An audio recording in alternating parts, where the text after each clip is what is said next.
Hello दोस्तों, mission government job के official YouTube channel पे आप सबका स्वागत है। आज के टॉपिक में हम डिस्कस करेंगे 1892 का भारत परिषद अधिनियम यानी कि Indian council act 1892।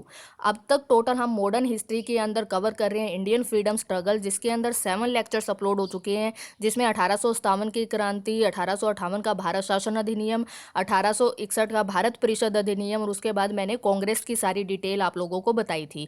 7 lecture upload हो चुके हैं, ये 8th लेक्चर है हमारा। प्लेलिस्ट बना दी गई है। अगर आपको 1892 का अधिनियम समझना है तो उसके लिए पहले आपको 1858 का अधिनियम पता होना चाहिए, 1861 वाला पता होना चाहिए, उसके बाद आपको ये इंडियन काउंसिल एक्ट 1892 समझ में आएगा। तो आज की वीडियो के अंदर मैं बताऊंगी कि कोई भी जो अधिनियम है वो क्यों लेके आया जाता है और इस अधिनियम के लाने के पीछे क्या रीजन थे।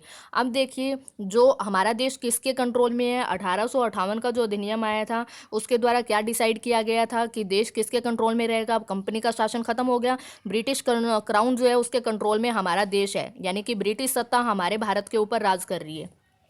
1858 का अधिनियम तो आ गया। अब कोई भी नया अधिनियम क्यों आएगा? जो अधिनियम जितने भी एक्ट आ रहे हैं ये ब्रिटिश सरकार की तरफ से आ रहे हैं, ब्रिटिश संसद की तरफ से आ रहे हैं, क्योंकि भारत जो है वो उनका गुलाम है, उनका उपनिवेश है, भारत उनका गुलाम है।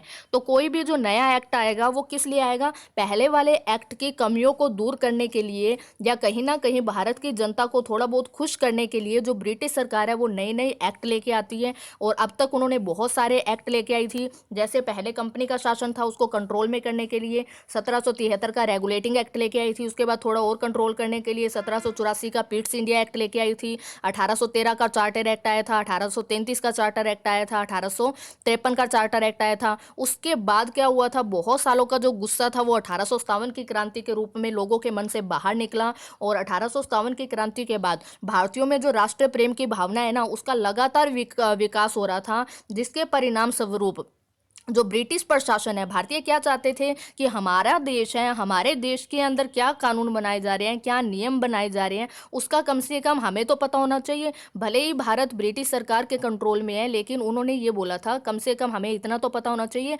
हमारे देश में हो क्या रहा है। जो बड़े बड़े क्रांतिकारी थे उस टाइम पे वो ये मांग कर रहे थे कि ब्रिटिश प्रशासन में भारतीयों को स्थान देने का निर्णय लिया जाए, और उनके ऊपर वो दबाव डाल रहे थे किसी तरीके से हमें एंट्री मिले जहां से हमारे देश के डिसीजन लिए जा रहे हैं। ठीक है, तो उनको थोड़ा शांत करने के लिए 1857 की क्रांति धीरे धीरे दबाने का प्रयास किया गया और 1858 का अधिनियम लेके आई। कौन लेके आए थे? British crown. ब्रिटिश क्राउन 1858 का अधिनियम लेके आए थे। किस लिए? भारतीय जनता का विश्वास जीतने के लिए। उनके मन में कहीं ना कहीं उन्होंने ये बिठा दिया कि अब जो कंपनी का शासन है वो खत्म हो गया है और भारतीयों के ऊपर अब ब्रिटिश क्राउन का शासन है, और अब भारतीयों के अधिकार भी सुने जाएंगे और उनकी मांगे भी मानी जाएगी। इसलिए 1858 का अधिनियम लेके आए, जिससे भारतीयों को ये विश्वास दिलाया गया और धीरे धीरे जो 1857 की क्रांति है उसको दबा दिया गया। ठीक है, 1857 की क्रांति में लोगों का गुस्सा इतने सालों का जो था वो बाहर तो आया था, लेकिन जो अंग्रेज हैं वो बहुत ज़्यादा चालाक होते थे। धीरे धीरे उस गुस्से को उन्होंने दबा दिया और 1858 का वो अधिनियम लेके आए। ठीक है,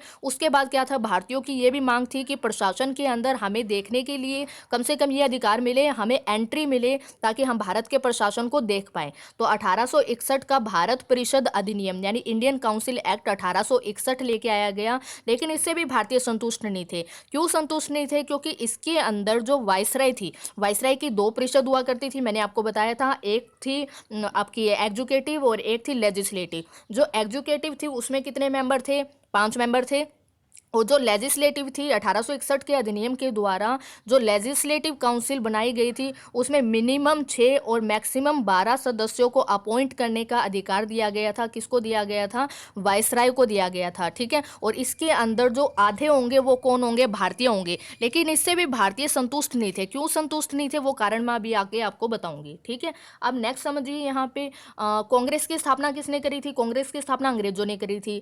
किस लिए करी थी? अपने फायदे के लिए करी थी। किस रूप में करी थी? सेफ्टी वॉल्व के रूप में करी थी। जगह जगह जो ये भारतीय आवाज उठा रहे थे, अंग्रेजों को कहीं ना कहीं डर था कि 1857 जैसी क्रांति जो है वो भारत में दोबारा ना हो जाए। इसलिए ए ओ हयूम नाम का जो अंग्रेज था उसने भारतीय राष्ट्रीय कांग्रेस की स्थापना करी, ताकि कोई आंदोलन या कोई क्रांति दोबारा ना हो। ठीक है, और कांग्रेस के माध्यम से जो भारतीय है वो अपनी मांग आराम से अंग्रेजों के सामने रखे। उन्होंने अपने फायदे के लिए कांग्रेस बनाई। मैंने पूरा कांग्रेस आपको पढ़ा दिया है।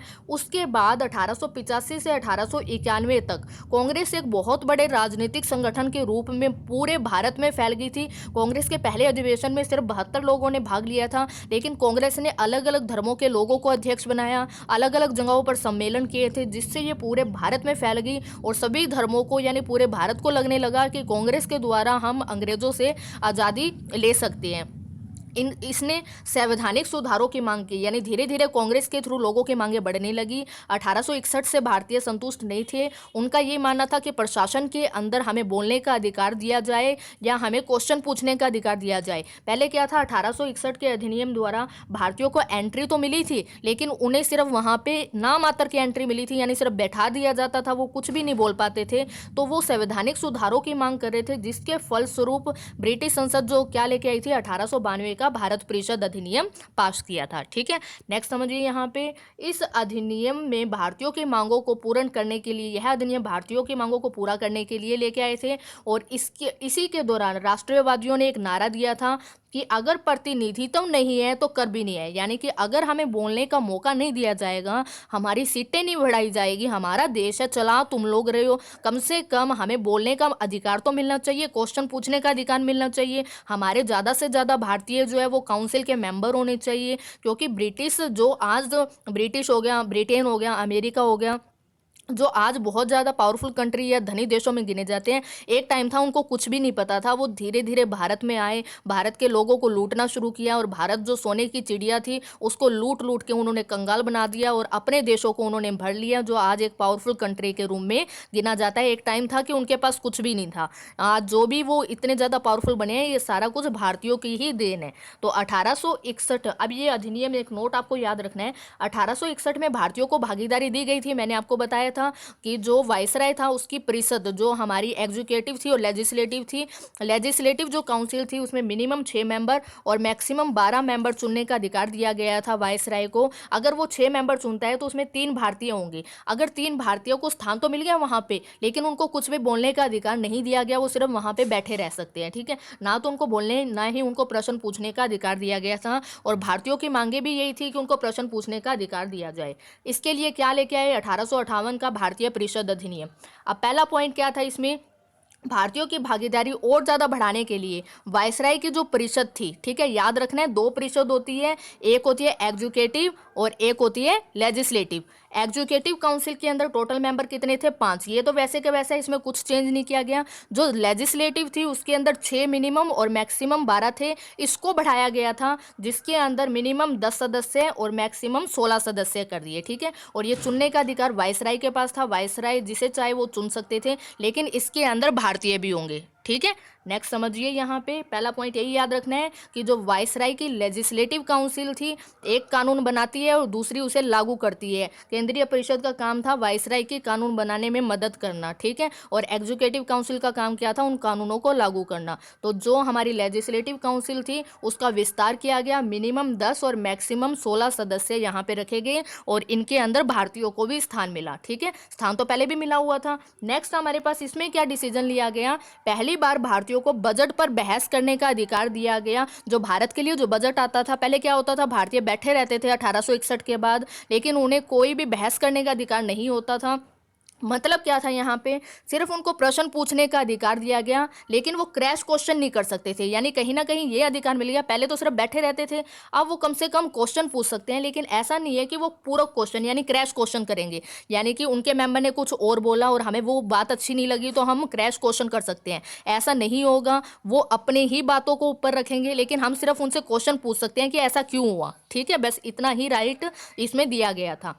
1892 के अधिनियम में निर्वाचन पद्धति कहीं ना कहीं देखने को मिलती है, लेकिन ये स्पष्ट नहीं है कि इसी के अंदर आई थी या नेक्स्ट अधिनियम में आई थी, ये आपको ध्यान रखना है। और लास्ट इसका पॉइंट यही है कि 1892 के अधिनियम के द्वारा कांग्रेस ने एक मांग रख रखी थी कि जो आईसीएस का पेपर होता है, इंडियन सिविल सर्विसेज का जो पेपर होता है, ये पेपर भारत में हो। पहले क्या होता था, ये पेपर भारत में नहीं होता था, ये पेपर देने के लिए इंग्लैंड जाना पड़ता था, और उनकी ये मांग थी कि आईसीएस का जो ये पेपर है ये भारत में होना चाहिए। और इस अधिनियम के द्वारा आईसीएस का पेपर 2 जगहों पर करने के लिए प्रावधान किया गया, भारत में भी होगा और इंग्लैंड में भी होगा। तो ये बहुत इंपॉर्टेंट पॉइंट है दोनों के दोनों।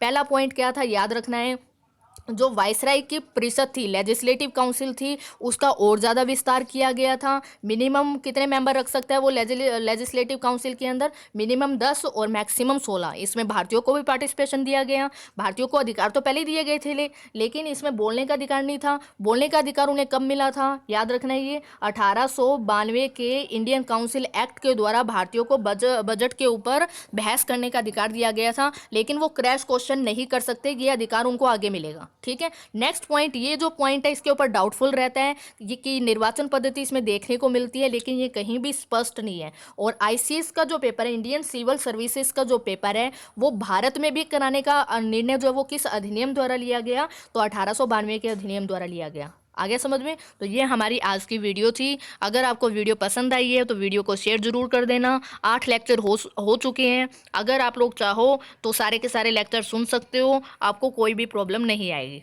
Thank you.